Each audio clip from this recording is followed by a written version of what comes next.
উৎসবে একটু বোধহয় দেরি হয়ে গেল রোহিত শর্মা, বিরাট কোহলি, জশপ্রীত বুমরাদের। তাদের অবশ্য উপায় ছিল না। ক্যারিবীয় সাগরে সৃষ্টি ঘূর্ণিঝড় বেরিলের কারণে টি-20 বিশ্বকাপের ফাইনালের পর থেকেই যে বারবাডোজে আটকে পড়েছিল ভারতীয় দল। ঘূর্ণিঝড়ের কারণে ক্যারিবীয় দ্বীপপুঞ্জ থেকে সব ধরনের বিমান ওড়া বন্ধ হয়ে গিয়েছিল। হোটেলে শুয়ে বসেই দিন কেটেছে তাদের। ভারতীয় ক্রিকেট দল নিজেদের কিছুটা দুর্ভাগা ভাবতেই পারে। 13 বছর পর ক্রিকেটে বিশ্বকাপ জিতল ভারত, সেই উৎসবই কিনা দেরি। আজ খুব ভোরে অবশ্য ভাড়া করা বিমানে করে রাজধানী দিল্লি পৌঁছেছে ভারতীয় দল। শিরোপা জয়ের 105 ঘন্টা পর বিমানবন্দরে পৌঁছেই সেখানে সমর্থকদের বাঁধ ভাঙা উচ্ছ্বাসের দেখা পেয়েছেন রোহিত শর্মারা। বিমানবন্দরে এক দফা উদযাপনও হয়েছে, কিন্তু এখনও উদযাপনের বাকি আছে অনেক কিছুই।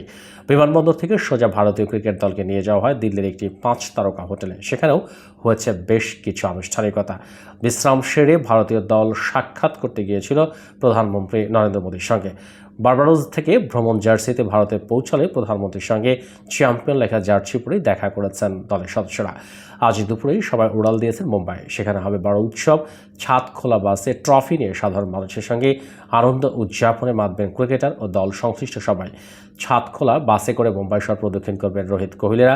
মুম্বাই একটি নাগরিক সংবর্ধনারও ব্যবস্থা করা হয়েছে। গত শনিবার টি-20 বিশ্বকাপের শ্বাসরুদ্ধকর ফাইনালে দক্ষিণ আফ্রিকাকে 7 রানে হারিয়ে চ্যাম্পিয়ন হয় ভারত।